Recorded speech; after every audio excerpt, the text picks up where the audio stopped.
afternoon, everyone, and Happy New Year to you all. And welcome to the first of many of our webinars for January and February on Norfolk Island history. For those of you who don't know me, my name's Kathy Dunn from Australian History Research, and we also host the Norfolk Island History Lovers Tour.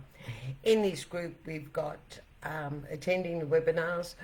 We have people attending the Norfolk Island History Lovers Tour in March. Time to start packing those suitcases soon. And also other people who have family on Norfolk Island.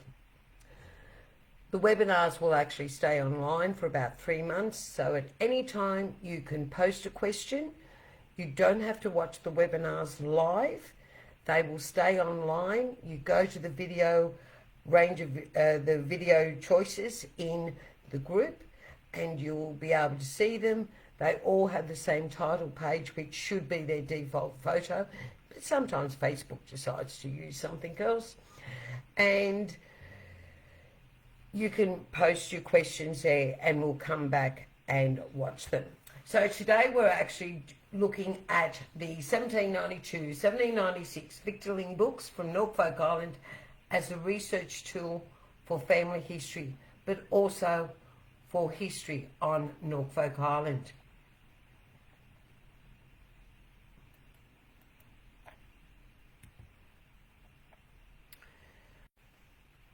As we do these webinars, you'll always see a mouse when the record is available online. Now, the 1792-1796 Victualing book is available online, and that's the beige copy, and it's the original. I tend to only use original scans because the original scans will show up different comments and markings that are not on the scanned copies. Now, what scanned copies look like are these black versions, and you will not see on the black versions it looks like it's been written, but on the originals you're definitely able to see that it's only penciled in. The Victualing book is actually held by the Mitchell Library in Sydney, and yes, it is digitised.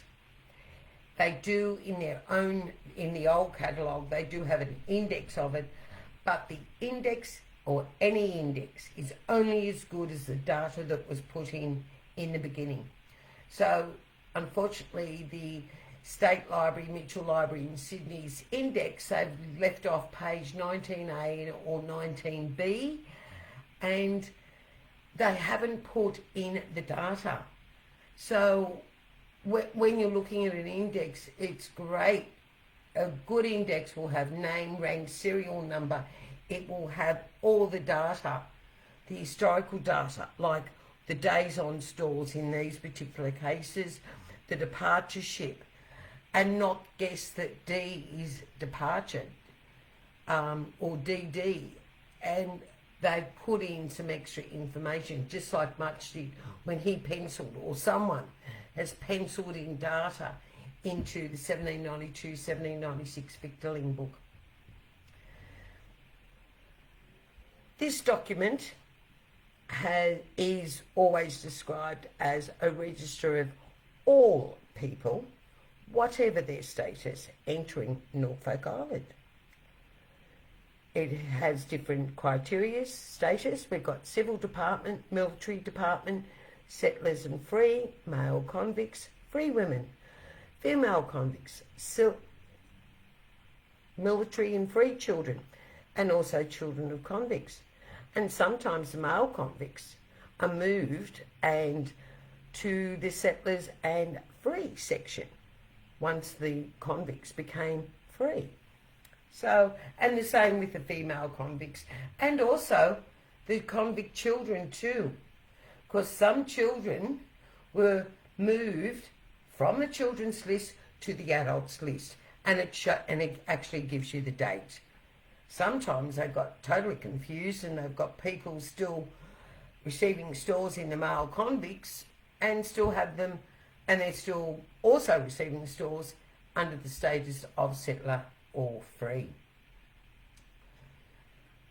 The most incorrect piece of information on this screen is the word all in inverted commas. There are missing people, there's missing data, there's ships arrival that are totally wrong, and by beginning of 1796, they were totally over this victualling book and the paperwork.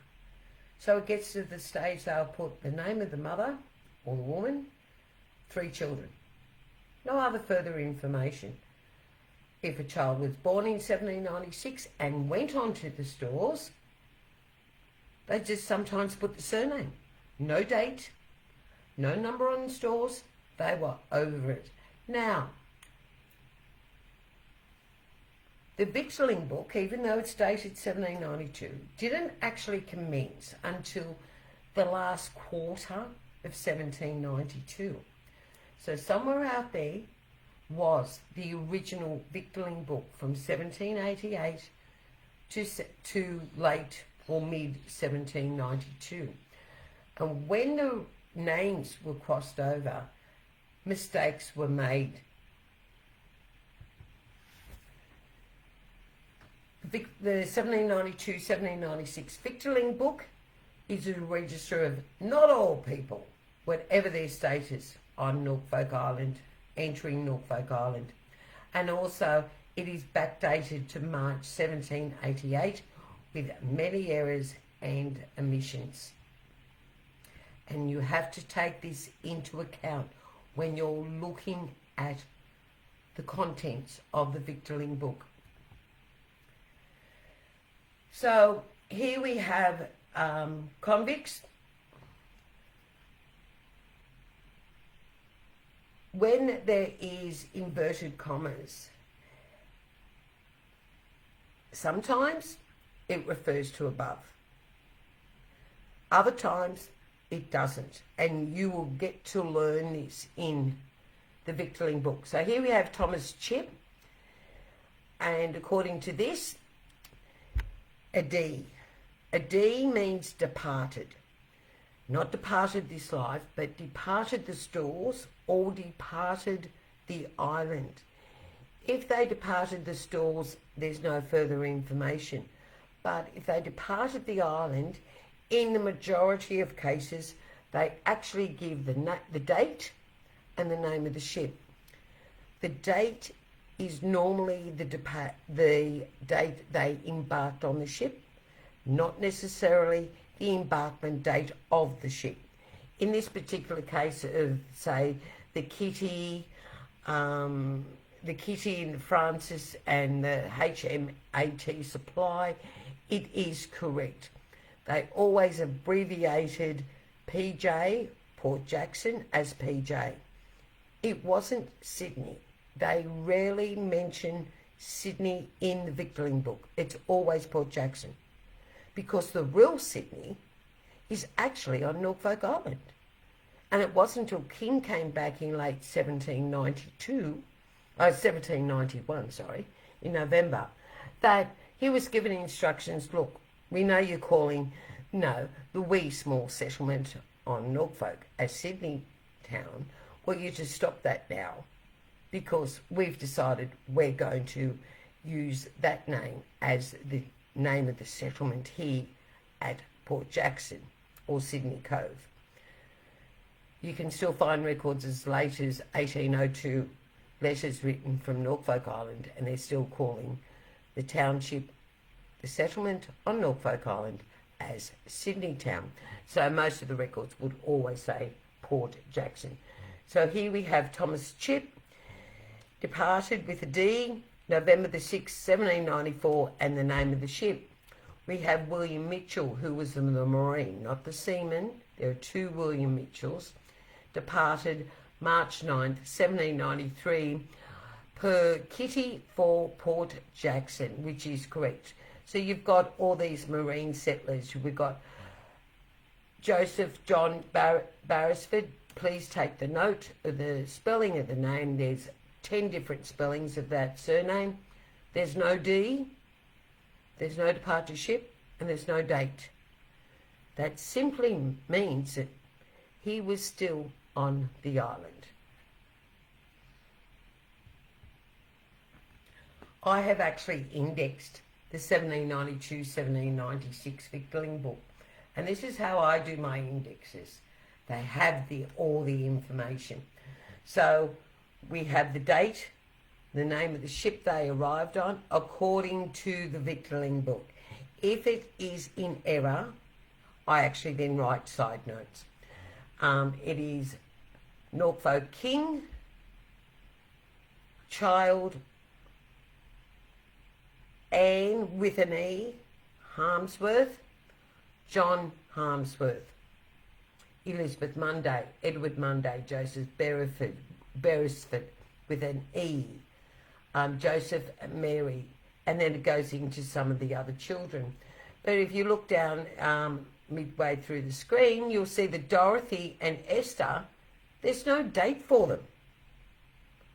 So if you look at that as a standalone, you would say, well, hold on, they just forgot to insert the supply. So Mary and Dorothy and Sarah Wheeler, etc., they all arrived on the supply because the Victualing Book is about arrivals on Norfolk Island. No, it's not. It's also about births on Norfolk Island. And Mary, Dorothy, and also Sarah Wheeler were actually born on Norfolk Island. And then it goes into the Stanfields, S-T-A-N-D, spelling as found. And we can see that it's got Anne Stanfield, a child, on 2/3 rations and arrived on the island 31st of October 1795. We got Daniel Stanfield, a child, on half rations, arriving on the island on the 31st of October 1795. But with any good research, you always work from what you know and work backwards. Anne Stanfield, Thomas Stanfield, and also William Stanfield, there is a movement. They were on the island, they then went back to Port Jackson with their parents and then came back to Norfolk Island. So this is them returning to Norfolk Island. This is not a record of the birth. There are no technically birth records for Norfolk Island until 1802. These are entries coming to the stores. They're not necessarily birth records. And even back at Port Jackson, for that matter, they're the early church records. They're baptism records. And only about 75% of the children born in the colony in New South Wales up to 1801 were actually baptised. So there's another collection of children who we don't have a birth date for, and definitely not a baptism date for. There's 1,872 entries, and so many social historians have misunderstood this historical document. The numbers that are on the side are very, very important because it says how many days they were on the stalls for each year. So if we look at Martha Cutler, she departed on the Chesterfield in January 1793. So for 1792, she, according to the Victualing Book, she was on stalls for 365 days. But she wasn't on the stalls in 1793 at all. And yet they've got an inverted comma. Some of the Victualing Book is very hard to read, and this is why sometimes you have to swap between the original and a scanned copy from the reels. We are fortunate today with computer technology that we can play with contrast, we can change the colour tone, we can make it lighter, we can make it darker. We can blow it up, we can increase the size to be able to transcribe and also do the wording.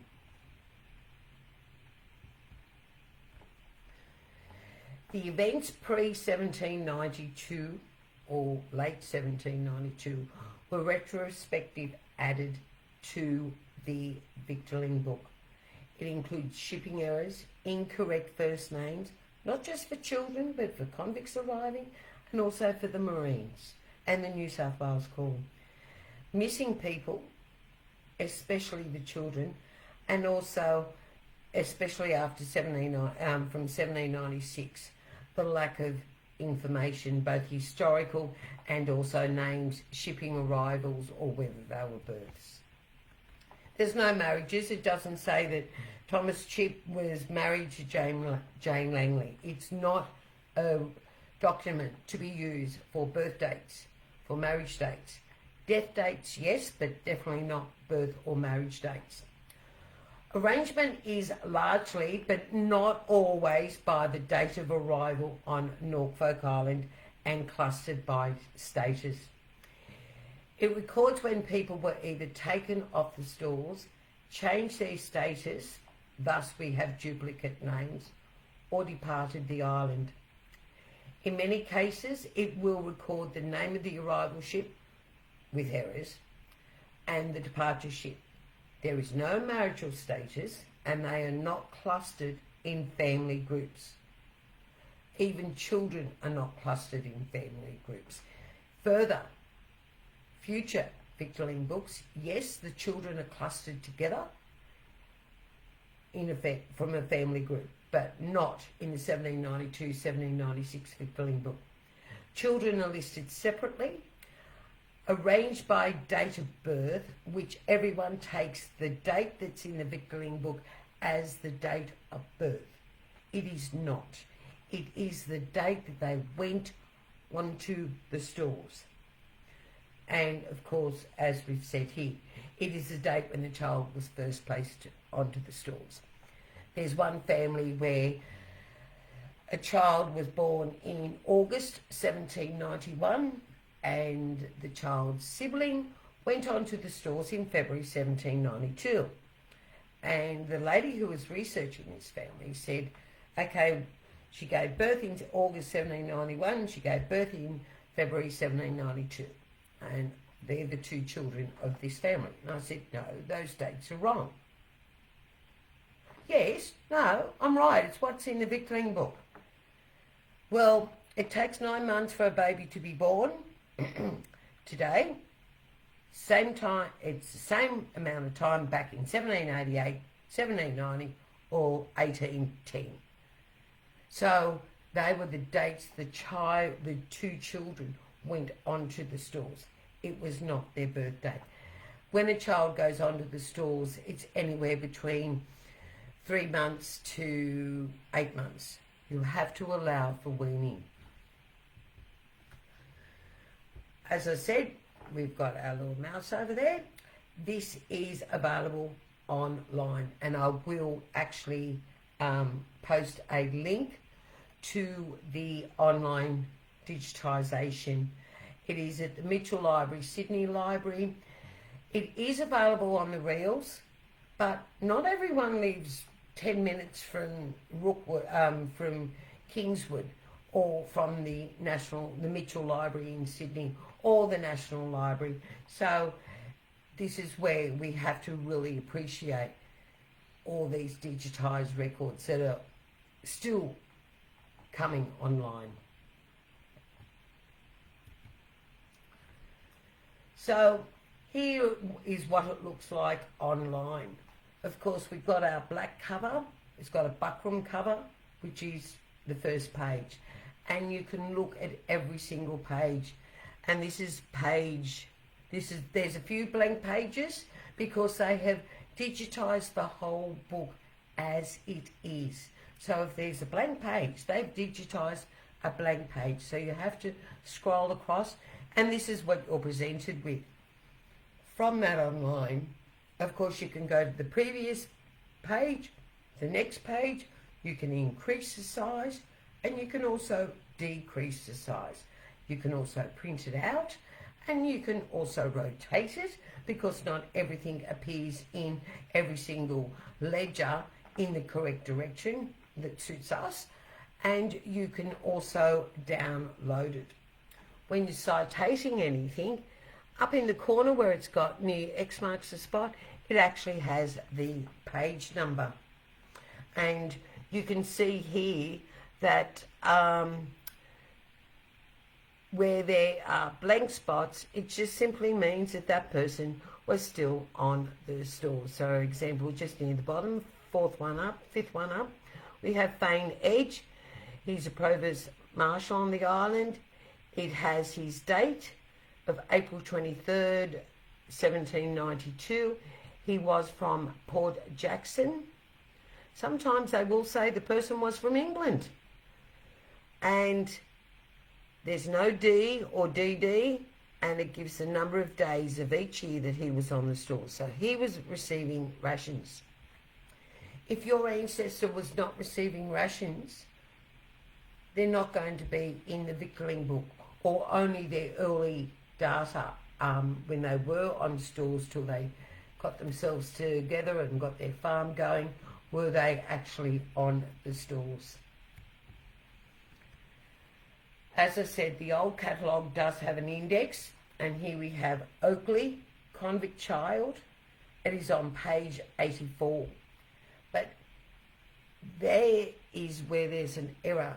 Each page has 1A, 1B, 18A, 18B, 16A, 16B, 55A, 55B.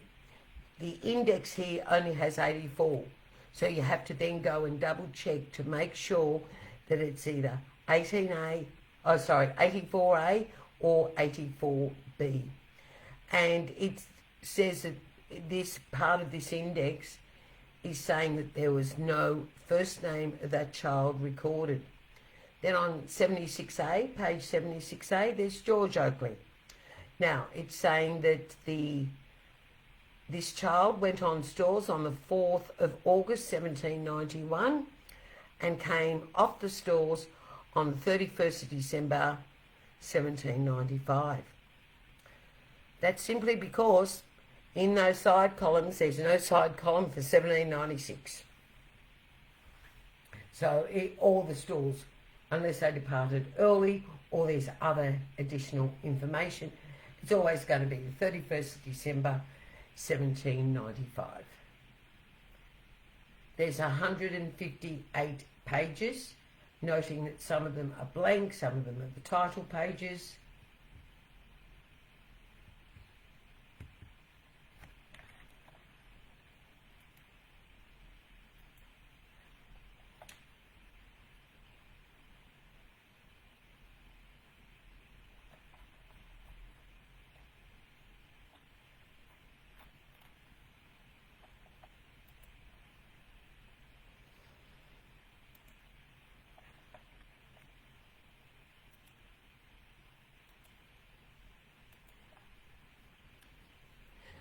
So here we have page 80,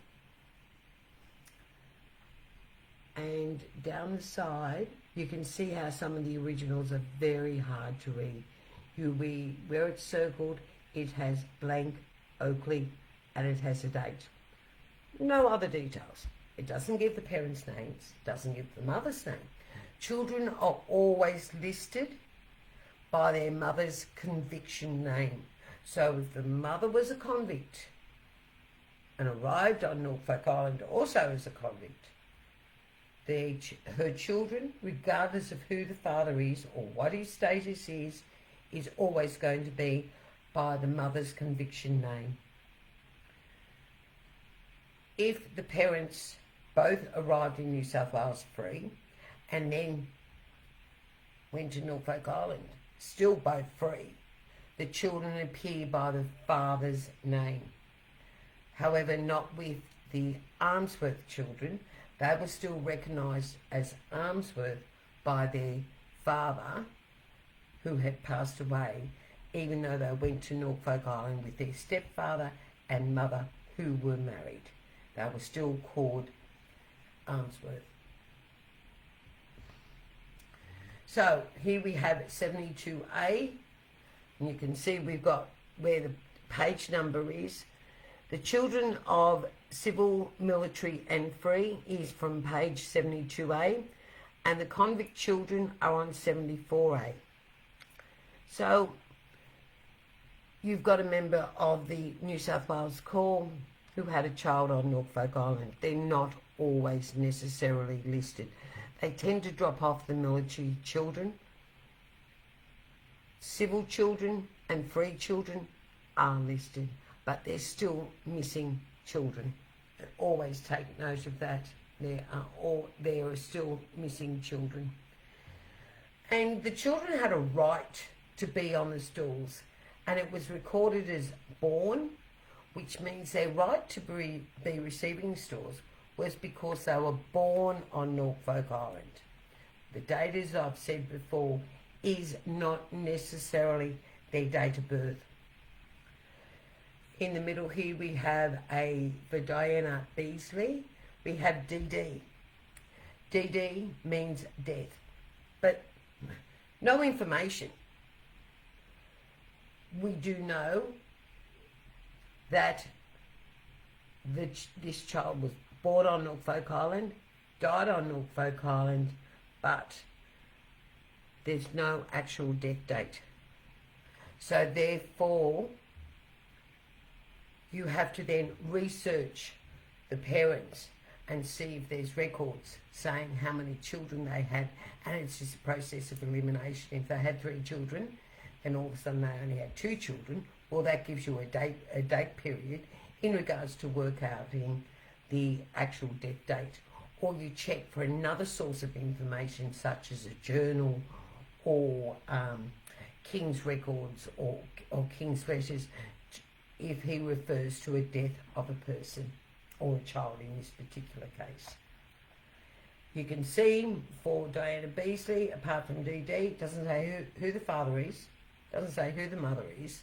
Oh, by the way, the father was free and his surname is not Beasley. It's Don McCarty or McCarver, depending which record you're reading. Some children of the convicts were recorded as if their births with births rather than arrivals on Norfolk Island. Most children are recorded by their mother's name. Parents are not listed. And many dates of the pre-late 1792 birth dates are the actual dates going onto the stalls. You're all going to go back to the 1792-1796 book, and you're going to recheck all the dates of your ancestors and their children. Okay, on page 76A, we've got child number 62. The date used is 14th of August 1791, George Oakley, convict child on half rations. Child number 76 is July 1791, Mary Davis, convict child, half rations, and departed the island 9th of March 1793. So you can see the children aren't even in chronological order of going onto the stalls. So if your ancestors' family is not on one page, continue checking, because the names and the dates of entries are not in chronological order. You can see child number 62 went on stalls the 14th of August. Child number 76 went on stalls in July 1791.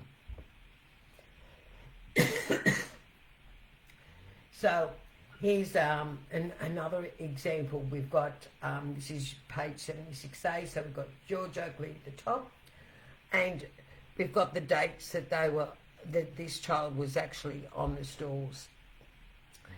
And you'll notice it is half rations, and then we've got a Frost, DD, we've got departures, and then we've got blank information, so you can see that they were technically still on the island. And down the bottom, July 1791, Mary Davis, half rations, departed the island aboard the Kitty. On the 11th of February 1791, Ross wrote, "Since my arrival here of March 1790, the following is a state of the births and deaths. With births, 15, deaths, 12. Of the latter, being the deaths, Killed by the fall of a tree, 1. Drowned, 8. Died of a natural death, 3. The numbers don't balance.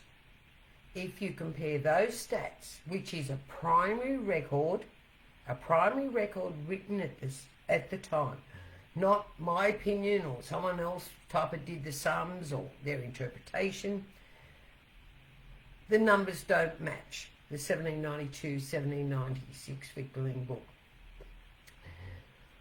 This is in the Colonial Office records, but I always try and give you different variations of primary records, and in this case it's in the Historical Records of Australia, which is available online. Series 1, Volume 1, page 236. Once again, technology, it's now available online. When 10 years ago, you had to get in, well, in my case, I had to take a 5-hour trip to Sydney because it wasn't available at my local library. Mary Davis, who I mentioned before, was actually later known as Charlotte Bishop.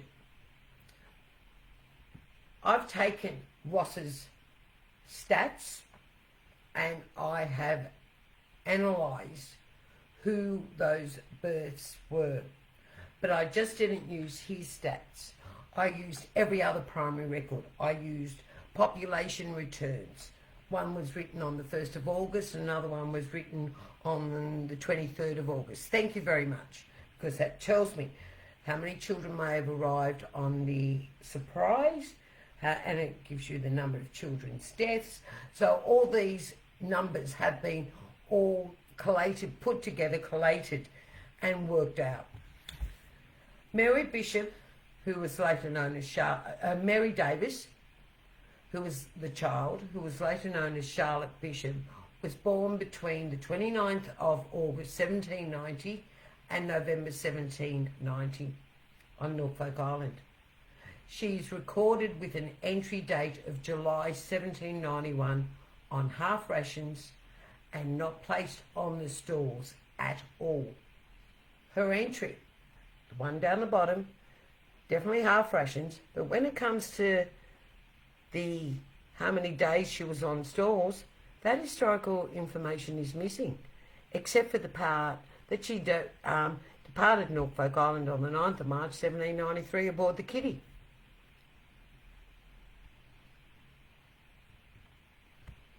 So with that, her mother, Mary Davis, was pregnant when she arrived on Norfolk Island aboard HMS Sirius on the 13th, 14th or 15th of March. Thomas Much did some absolute brilliant record cards, and if you ever get a chance to go into the Mitchell Library in Sydney and have a look at his indexes, and you might find a reference to something and you want to follow that reference up, and it will say the Much Index. The librarians will say to you which one, because there are boxes and cabinets full of the Much indexes. Much did index the 1792-1796 Victualing Book, but he didn't put in the historical data. And Much likes to add his own little bits and pieces to it. But here we have two Davies children, both named Mary. We've got two convict women, both named Mary.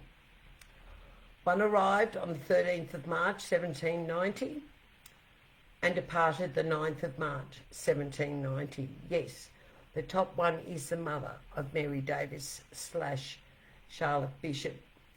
And he does give the page number, but he doesn't say what type of rations they were on, and also does not give the dates. It's an index only. This Mary Davis was actually with Thomas Bishop and departed the island, also with Thomas Bishop, hence their child being called Charlotte Bishop.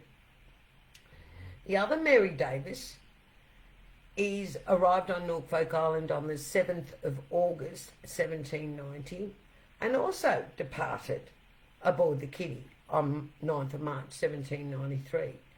But she's on page 75B. Mary Davis with Richard Lyons. There's a few different spelling variations of that. What's this A1985? That is the reference number of the record of the library that holds the record. Don't try and analyse why it's called A1958. That's not necessarily the year it was transcribed. So we are fortunate that today, no longer long travel and going blind, looking at reels or even trying to get the reels to roll up correctly, or going through drawers of index cards after index cards to get the citation and then going back to the librarians to actually get the reel, because it is all available, majority of it, and especially with 1792, 1796 Victualing Book, it is available online. But having these records digitised and now available online, we now have to stop and actually look at the content of how that record works at the time period. And of course the numbers don't always stack up and there are errors. So that's it for the 1792-1796 Victualing Book. When I finish, I will actually put up a link.